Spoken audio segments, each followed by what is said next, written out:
The Duke looked at the woman he had once betrayed and realized she no longer loved him.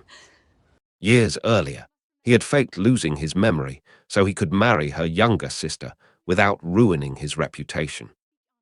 Her own parents believed the lie and asked her to give him up, just as they had asked her to surrender everything else throughout her life. She left without a single accusation. When she returned to London, she was no longer the abandoned woman everyone pitied. She had become the marchioness of his greatest rival, and the happiest woman in the room. By the time the Duke learned the truth, it was already too late. Before we continue, please do me a favor, subscribe to this channel, and let us know in the comments where you are watching from. Enjoy the story. Lady Marisol Wickliffe learned the meaning of sacrifice long before she understood the meaning of love. Her earliest memories were not of nursery games or bedtime stories, but of surrendering things that made her happy. When she was 7, she received a beautiful blue ribbon from her grandmother. She treasured it for exactly one afternoon before her younger sister admired it. Lady Beatrice Wickliffe smiled gently and untied the ribbon from Marisol's hair herself. "You are the eldest," she said warmly. "Surely you can give in a little for your sister." Marisol nodded, though tears burned behind her eyes. She watched Anne skip away with the ribbon while everyone praised her generosity. No one noticed her disappointment. As the years passed, the pattern never changed. If Anne admired a dress, Marisol was reminded that she already owned several fine gowns. If both sisters wished to ride the same spirited mare, Marisol was told an elder sister should always set an example. If Anne grew upset after losing a game, everyone expected Marisol to let her win the next one. Each sacrifice seemed small on its own. Together, they became her childhood. Lord Edwin Wickliffe rarely questioned the arrangement. Peace within the household mattered more to him than fairness. If surrendering one daughter's wishes prevented arguments, he considered it a reasonable price. Lady Beatrice believed she was teaching kindness. Instead, she taught her eldest daughter that love was earned by giving away pieces of herself. Marisol accepted every lesson without complaint. She learned to smile while letting go. She learned to hide disappointment before anyone could see it. Most of all, she learned never to ask why her happiness always seemed less important than her sister's. By the time she entered London society, she had become everything a young lady was expected to be: graceful, soft-spoken, accomplished, gentle. She danced beautifully, conversed with quiet intelligence, and carried herself with effortless dignity. Yet she rarely drew attention to herself. Years of standing aside had become second nature. Anne, on the other hand, flourished beneath society's gaze. Her golden hair, lively wit, and playful charm attracted admirers wherever she went. She enjoyed every compliment and every envious glance from other young ladies. Marisol never begrudged her sister the attention. She simply believed there was enough happiness for everyone. Then the Duke of Greyhaven entered her life. His arrival stirred every drawing room in London. A wealthy duke remained the most sought-after gentleman of the season, and mothers immediately began calculating which daughter might capture his interest. Many assumed he would notice Anne first. Instead, he approached Marisol. Their first dance surprised the entire ballroom. Their second caused whispers. By the third ball, those whispers had become certainty. The Duke sought only Lady Marisol Wickliffe. He requested every dance that etiquette allowed. He called at Wickliffe Manor each week with impeccable courtesy. He spoke with Lord Edwin about history, estate management, and Parliament before asking permission to accompany Marisol through the gardens. He listened when she spoke. Not because politeness required it, because he genuinely seemed interested. For the first time in her life, Marisol experienced something unfamiliar. She felt chosen. She caught herself smiling more often. She laughed without immediately wondering whether someone else deserved the happiness instead. Even Lady Beatrice remarked that her eldest daughter looked brighter than she had in years. Before long, society reached the same conclusion. The future Duchess of Greyhaven would almost certainly be Lady Marisol Wickliffe. Dressmakers quietly anticipated wedding commissions. Hostesses spoke of little else. Even the servants at Wickliffe Manor began treating Marisol with the respectful excitement reserved for a future duchess. Anne congratulated her with flawless grace. She smiled. She embraced her sister. She praised the match before anyone who would listen. Marisol believed every word. She never noticed how often Anne disappeared during crowded gatherings. She never questioned why the Duke occasionally excused himself from a ballroom only to return several minutes later. She never imagined that the happiest season of her life rested upon a foundation she could not see. Somewhere beyond the glittering chandeliers and polished smiles, choices were already being made. Promises were already being broken. And while Marisol dreamed of the future she believed awaited her, someone else had already begun reaching for the one thing that had finally belonged to her. Have you ever watched someone sacrifice so much for family that they eventually lost themselves? Share your thoughts below, because Marisol's greatest sacrifice has only just begun. In the days that followed, London spoke of little except the future Duchess of Greyhaven. Then news spread across London before sunset. The Duke of Greyhaven's carriage had overturned while returning from a neighbouring estate. Witnesses described frightened horses, shattered wheels, and servants rushing to pull their master from the wreckage. Rumours exaggerated every detail. Some claimed he had nearly died. Others insisted the carriage had rolled down an embankment. By the time the Wickliffe family arrived at Greyhaven House, the truth was less dramatic. The Duke had survived. His injuries were minor. A bandage wrapped around his forehead, and the physicians insisted he would recover fully with rest. Relief flooded Marisol's heart. She stepped toward the bed, eager to see him awake. After what felt like an eternity, the Duke slowly opened his eyes. The room fell silent. The physicians asked simple questions first. He answered everyone without hesitation. He knew his name, his title, his estates. He recognized every servant standing nearby. He remembered his closest friends. Nothing appeared unusual. Then his gaze settled upon Anne. His expression softened with unmistakable relief. "Thank heaven," he murmured, reaching weakly toward her hand. "I feared our engagement would never come to pass." Silence swallowed the room. One physician frowned. "Your Grace, do you mean Lady Marisol?" The Duke looked genuinely confused. "Marisol." His eyes shifted toward the elder sister.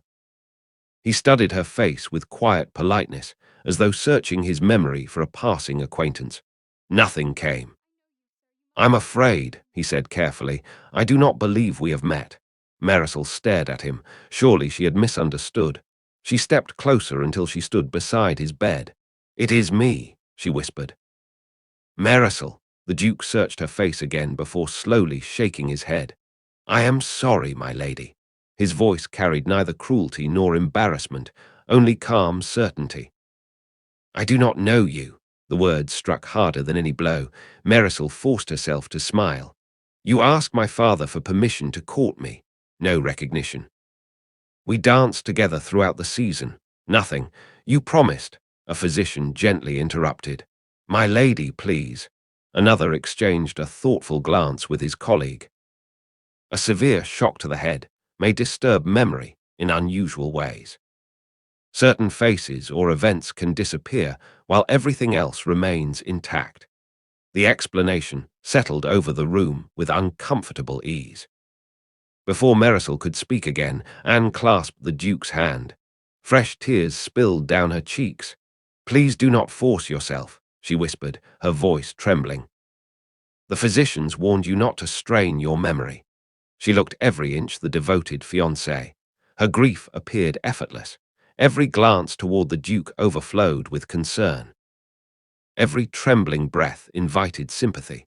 Even the servants watched her with admiration. No one questioned why she already behaved as though she had always belonged beside his bed. Marisol looked desperately toward her parents. Surely they would correct the mistake. Lord Edwin remained silent for several moments before drawing a measured breath. "If his grace remembers your sister as his intended bride," he said slowly, "perhaps we ought not distress him further." Marisol turned sharply toward him. "Father," he avoided her eyes. "The physicians have advised against agitation." Her heartbeat quickened. "He was courting me." Lady Beatrice stepped beside her and gently took her hand. Her touch was familiar. So were the words that followed. "You are the eldest." Marisol closed her eyes. "Mother, surely you can give in a little for your sister." The sentence carried every memory of her childhood. The blue ribbon, the favorite horse, the dresses, the birthdays, every sacrifice she had accepted without complaint. Now they expected her to surrender the man she loved. She searched every face in the room. The physicians accepted what the family accepted. The servants obeyed their master's wishes. Anne continued weeping beside the Duke, never releasing his hand. Tristan looked at Marisol with courteous regret, exactly as any gentleman might regard a stranger experiencing unfortunate confusion. No one defended her, not one person. Within days, London's drawing rooms buzzed with speculation. Many pitied the Duke's strange loss of memory. Others called it a tragic twist of fate. No one dared accuse an injured Duke of deception. As the whispers spread, Anne rarely left Greyhaven House. She read aloud while the Duke rested. She accompanied him through the gardens as his strength returned. Visitors praised her unwavering devotion. Each compliment deepened the lie. Whenever Marisol entered the room, Tristan greeted her with distant courtesy. Each greeting stripped away another piece of hope. Soon, both families reached the same conclusion. The wedding should proceed without delay. Postponement would only encourage gossip. Marriage would silence every rumor before it could grow. Whether the bride was the elder daughter or the younger mattered little to those determined to preserve the alliance between two distinguished families. Preparations began almost immediately. Florists arrived with sketches. Dressmakers carried rolls of silk through Wycliffe Manor. Invitations were discussed over breakfast. The wedding that had once been planned for Marisol quietly became Anne's. No one asked whether the change had broken her heart. They simply expected her to endure it, as she always had. The morning of the wedding arrived beneath a clear autumn sky. Wycliffe Manor stirred before sunrise. Servants hurried through the corridors, carrying flowers, polished silver, and carefully folded lengths of lace. Musicians arrived at the front entrance. Carriages rolled across the gravel drive, bringing relatives eager to witness the marriage that promised to unite two distinguished families. No one knocked upon Marisol's door. No one asked whether she wished to attend. She had become an afterthought inside the very house where she had spent her entire life trying to please everyone else. She stood beside the window of her bedchamber, watching the gardens where Tristan had once spoken of their future. Every promise had belonged to another life. A soft knock finally came. Lady Beatrice entered carrying a small parcel. Inside rested a prayer book Marisol had owned since childhood. "I thought you might like to keep this," her mother said quietly. Marisol accepted it with both hands. "Thank you." Lady Beatrice hesitated before speaking again. "Time heals every disappointment." Marisol lifted her eyes to meet her mother's. "This was never a disappointment, Mother." Her voice remained calm. "It was a choice." Silence settled between them. Her mother lowered her gaze. She had no answer. Marisol embraced her briefly before stepping away. There was no anger in her farewell, only acceptance. She had spent years believing that if she loved enough, yielded enough, and forgave enough, someone would one day choose her. Now she understood the truth. Her parents had chosen. Tristan had chosen. Anne had chosen. Only she had never been given a choice at all. She picked up a single traveling case. Without announcing her departure, she walked through the quiet servants' entrance and left Wycliffe Manor behind. The chapel bells began ringing as her carriage rolled away from the estate. She did not look back. By the time vows were exchanged inside the village church, Marisol was already miles from London. Each passing field carried her farther from whispered pity and carefully rehearsed lies. Her destination was the home of her widowed aunt, who lived peacefully in the countryside, far removed from the endless calculations of the marriage market. The journey lasted most of the day. When the carriage finally reached the modest estate, the air felt different. There were no crowds, no curious visitors.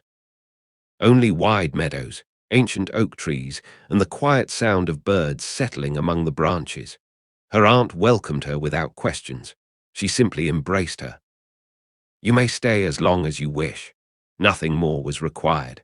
For the first time in months, Marisol slept through the night. The days that followed unfolded with gentle simplicity. She walked through rose gardens after breakfast. She helped arrange flowers in the drawing room. She spent long afternoons reading beside open windows while cool country breezes drifted through the house. No one compared her to Anne. No one reminded her to surrender another piece of herself. The silence she found there did not feel lonely. It felt peaceful. Slowly, the constant ache inside her chest became easier to bear.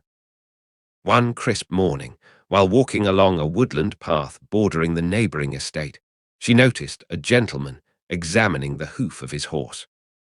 The animal had thrown a shoe, leaving its rider to continue on foot while a groom rode ahead to summon the blacksmith. Marisol recognized him immediately. Clifford Norwood, the Marquis of Norwood. London knew him as the Duke of Greyhaven's longtime rival, though few could explain how the rivalry had begun. She inclined her head politely. "My lord." Before she could continue, the hem of her dress caught upon a thorn bush. The delicate fabric refused to come free. She reached down to untangle it herself, but the thorns only tightened their grip. Without a word, the Marquis removed his gloves and knelt beside the tangled fabric. His movements were careful. Unhurried, he freed each thread without tearing the material. "There," he said, stepping back once the last thorn released its hold. "The roses have surrendered." Marisol looked down at the untouched fabric before meeting his warm hazel eyes. A faint smile appeared despite herself. "I believe they have," he smiled in return. "It would have been a pity to lose such fine work to stubborn branches." Most gentlemen would have filled the silence by mentioning London, or the Duke, or the rumors that had spread through every ballroom after her sudden departure. Clifford did none of those things. Instead, he glanced toward the winding path ahead. "The river is particularly beautiful this time of year," he said. "If you continue another quarter-mile, you'll find the willow trees reflected across the water." It was an ordinary observation.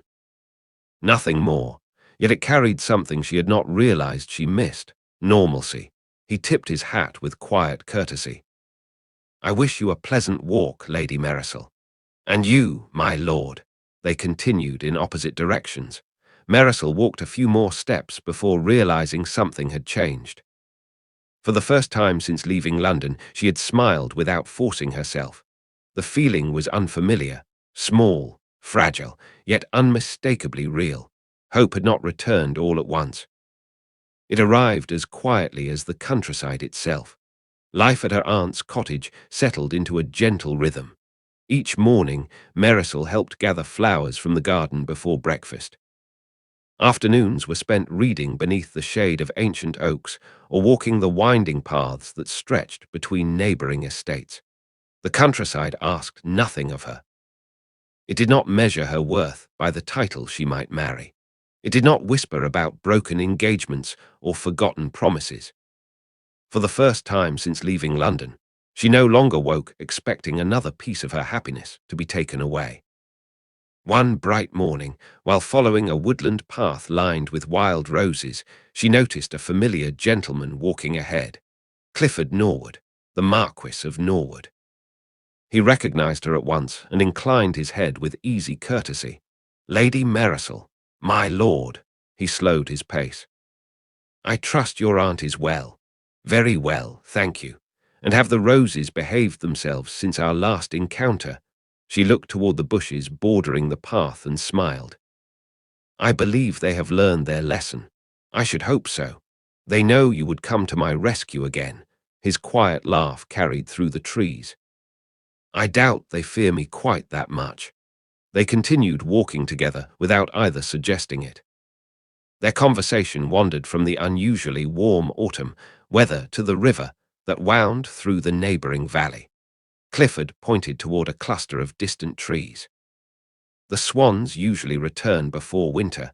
If you enjoy quiet places, the riverbank beyond those willows is worth visiting. I shall remember that. He never asked why she had disappeared from London. He never mentioned the Duke of Greyhaven. He never treated her as the subject of gossip. He simply spoke to her as though she were any other lady enjoying a walk through the countryside. That ordinary kindness meant more than polished compliments ever could. Their meetings became frequent without either of them arranging them. Some days they encountered one another near the river. Other mornings they met while riding along neighboring lanes. When rain kept them indoors, Clifford occasionally called upon her aunt with a newly published history book or news of a lecture delivered in Oxford that he thought might interest Marisol. He discovered she preferred history to poetry. She learned he had an unexpected talent for making even the driest historical debates amusing. He listened carefully whenever she spoke. If she disagreed with him, he welcomed the discussion instead of trying to prove himself right. Marisol found herself speaking more freely than she ever had in London. One afternoon, Lady Agnes Norwood sent an invitation requesting the pleasure of Lady Marisol's company for tea. Her aunt smiled as she handed over the letter.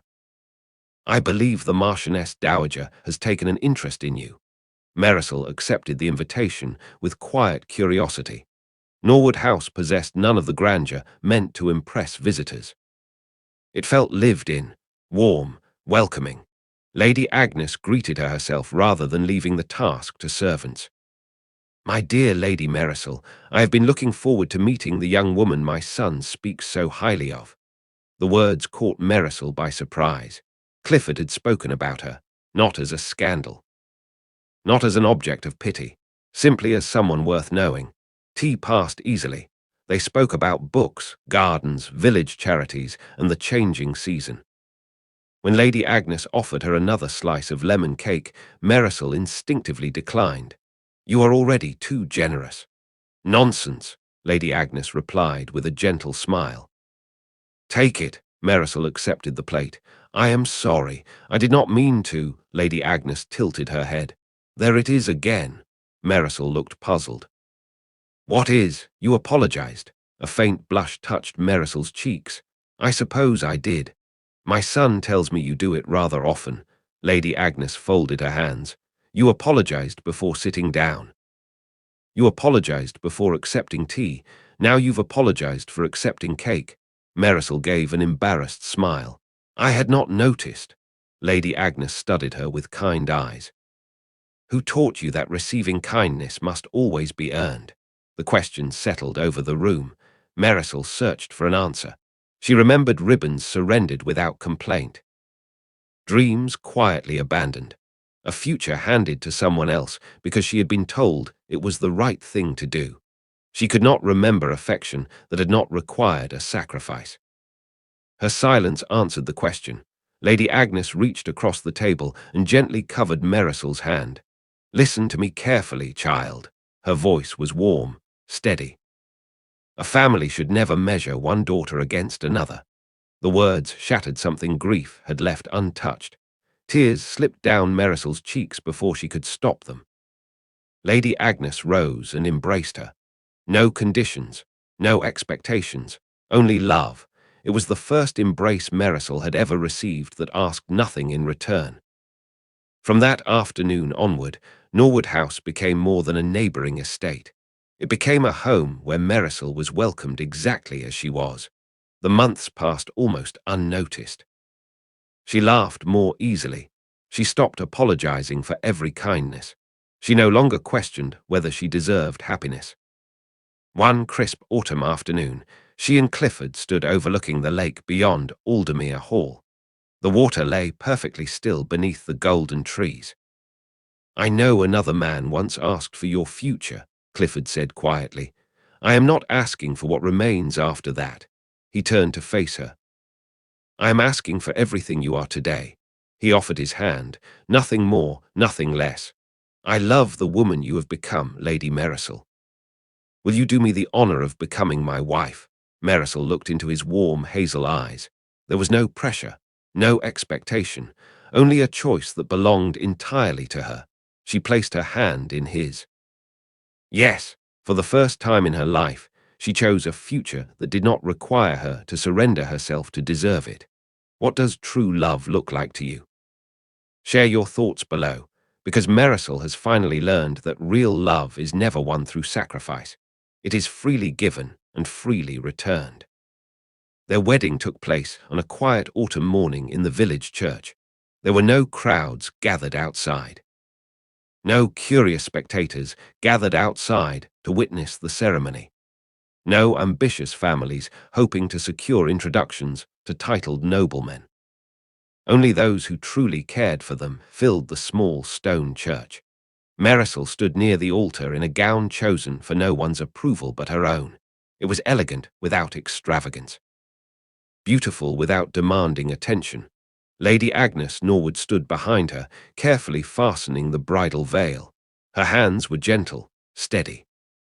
When the last pin was secured, she stepped back and admired the young woman before her. Emotion shimmered in her eyes. I was blessed with a son, she said softly. Today, heaven has blessed me with a daughter. Marisol's composure broke, not from sorrow, from hearing words she had waited her entire life to receive. She turned and embraced Lady Agnes. The older woman held her tightly.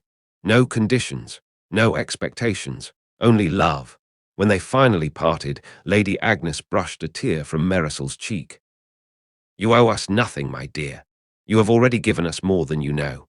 Marisol smiled through tears. For the first time, she believed those words. The church bells rang across the countryside as Clifford waited before the altar. His expression held quiet happiness, not triumph, not pride, only gratitude. As Marisol walked toward him, she realized she felt no fear. There was nothing left to prove, nothing left to surrender. She was simply walking toward the man who had chosen her every day without asking her to become someone else. Their vows were spoken without hesitation. Each promise carried the weight of choice rather than obligation. When the ceremony ended, the villagers gathered outside with warm smiles and heartfelt blessings. No one spoke about the past. They celebrated the future. The small wedding breakfast that followed felt more like a family gathering than a noble celebration. Laughter replaced polite conversation. Stories replaced formal speeches. Lady Agnes insisted Marisol sit beside her, reaching across the table more than once to refill her teacup before it was empty. Each gesture was effortless, natural. Marisol found herself laughing without restraint. She no longer wondered whether someone else deserved the happiness more. She simply accepted it. Days became weeks. Weeks became months. Life at Norwood House settled into peaceful routines. Clifford never tried to erase her past. He simply built a future where it no longer held power over her. Every morning they walked through the gardens together before beginning the day's responsibilities.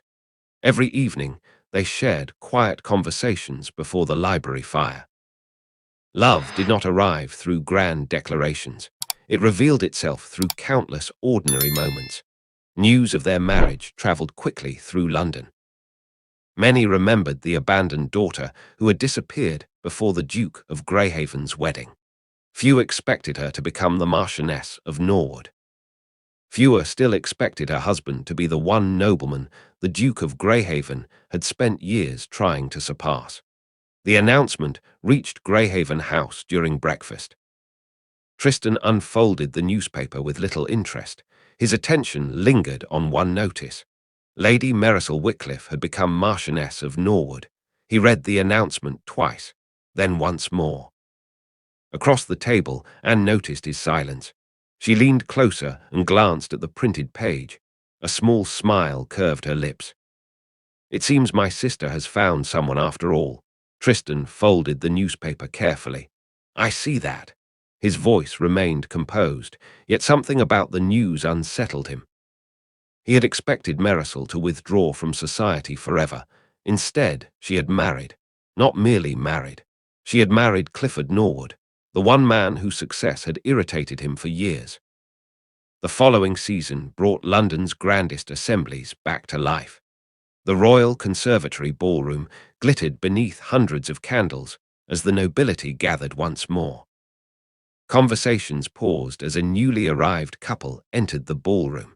The Marchioness and Marquis of Norwood. Marisol wore no expression of triumph. She sought no attention.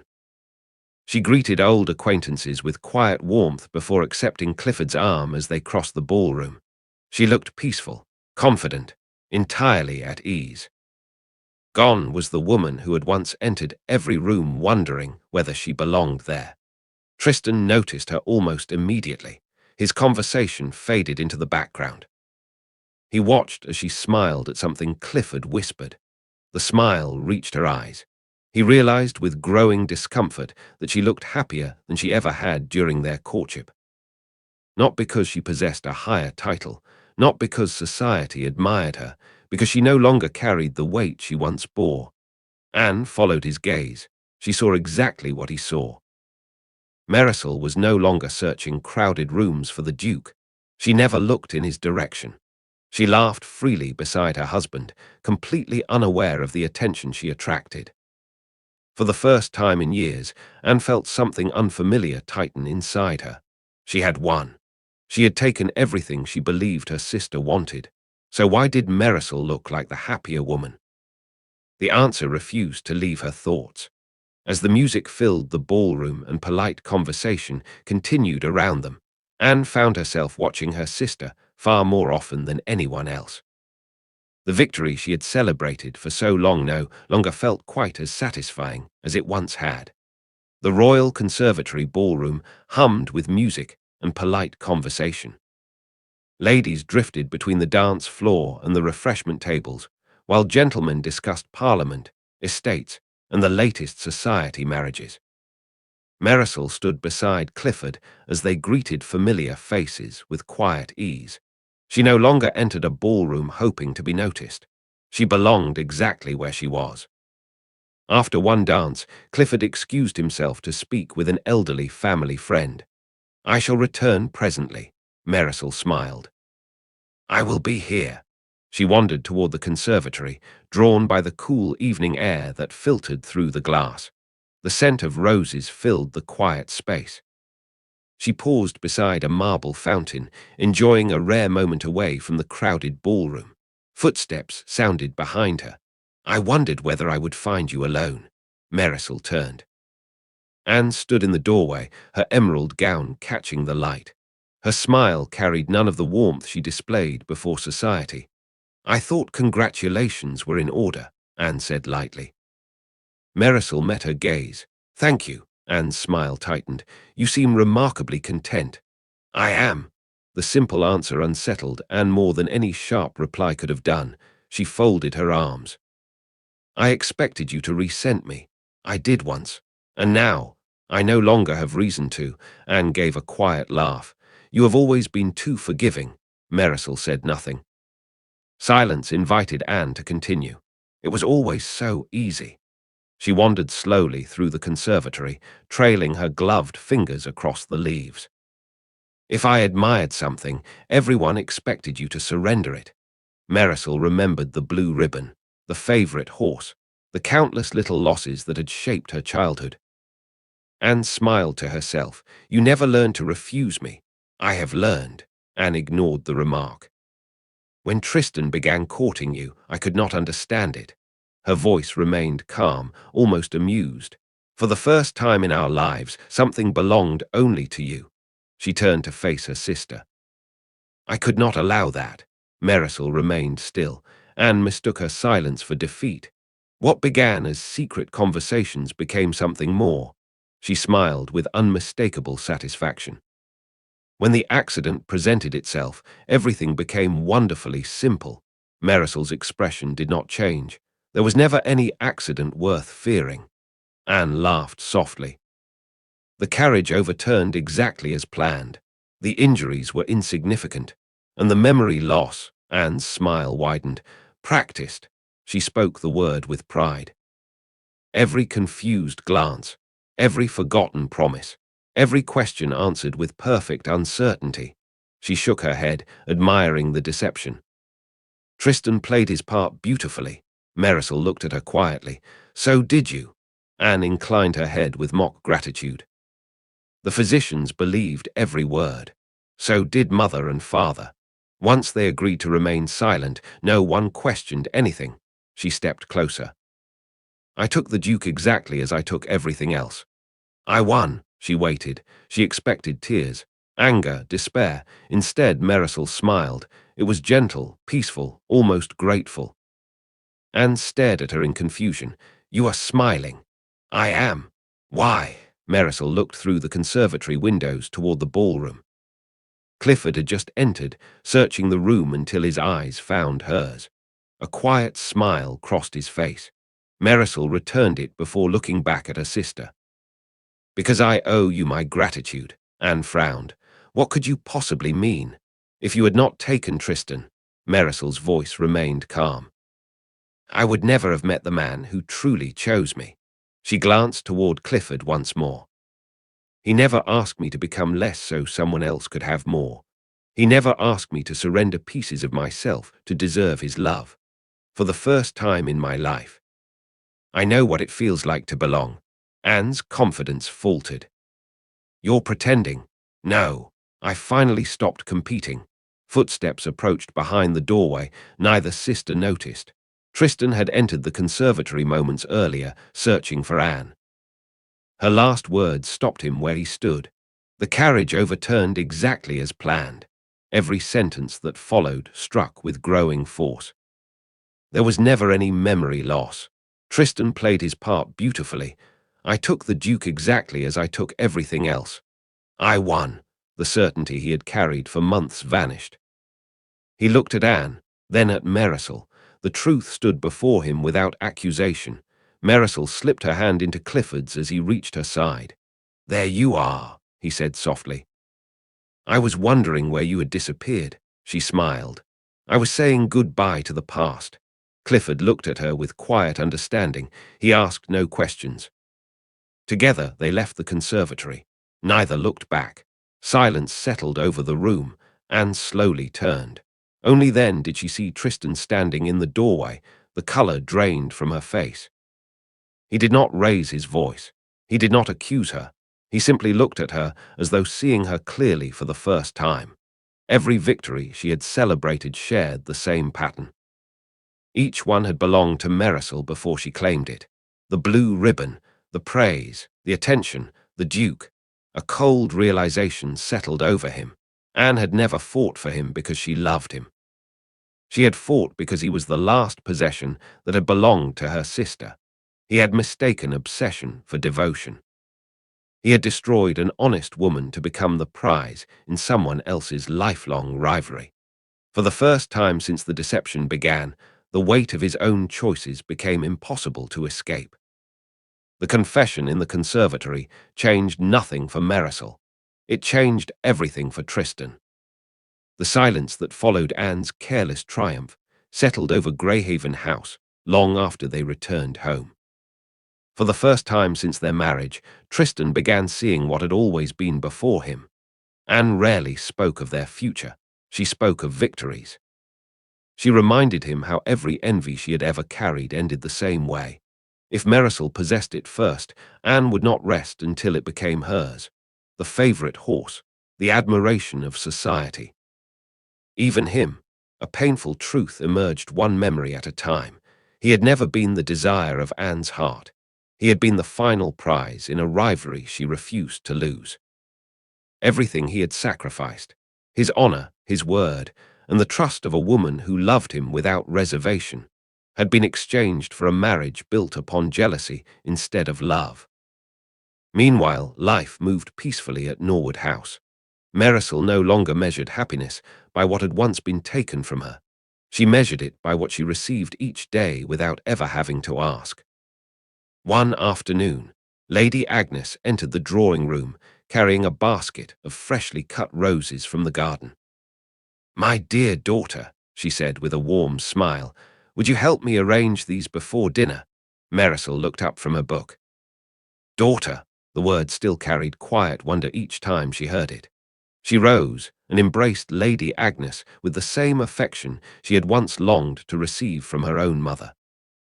Nothing about the moment was extraordinary. That was precisely what made it precious. Love had become ordinary, steady, certain. Clifford entered a few moments later and smiled at the sight before him. Without a word, he joined them, carefully trimming the stems while Marisol arranged the flowers beside Lady Agnes. No one competed for affection. No one demanded sacrifice. They simply belonged to one another. Months later, at another gathering of London's nobility, Tristan watched from across the ballroom as Marisol laughed beside Clifford. She no longer searched the room for him. She no longer carried the sadness he had placed in her heart. She had forgotten the future he once promised because she had found one far better. For the first time, Tristan understood the full measure of his loss. Marisol had loved him with complete sincerity. She had trusted him without reservation. Instead of protecting that love, he had traded it for deception and pride. No apology could restore what he had destroyed. No regret could return the years he had stolen from her. The greatest punishment was never scandal. It was standing only a few steps away from the life he might have shared, knowing another man now lived it because that man had made the one choice Tristan never did. He chose her, not for advantage, not for reputation, not to win, simply because he loved her, and Marisol chose him in return. Some hearts can be deceived, some futures can be stolen, but love cannot. Love is never a prize to be won from another person. It is a choice freely given by one heart to another. Do you believe Tristan deserved forgiveness after everything he had done, or was losing Marisol forever the only ending he truly deserved? Share your thoughts below.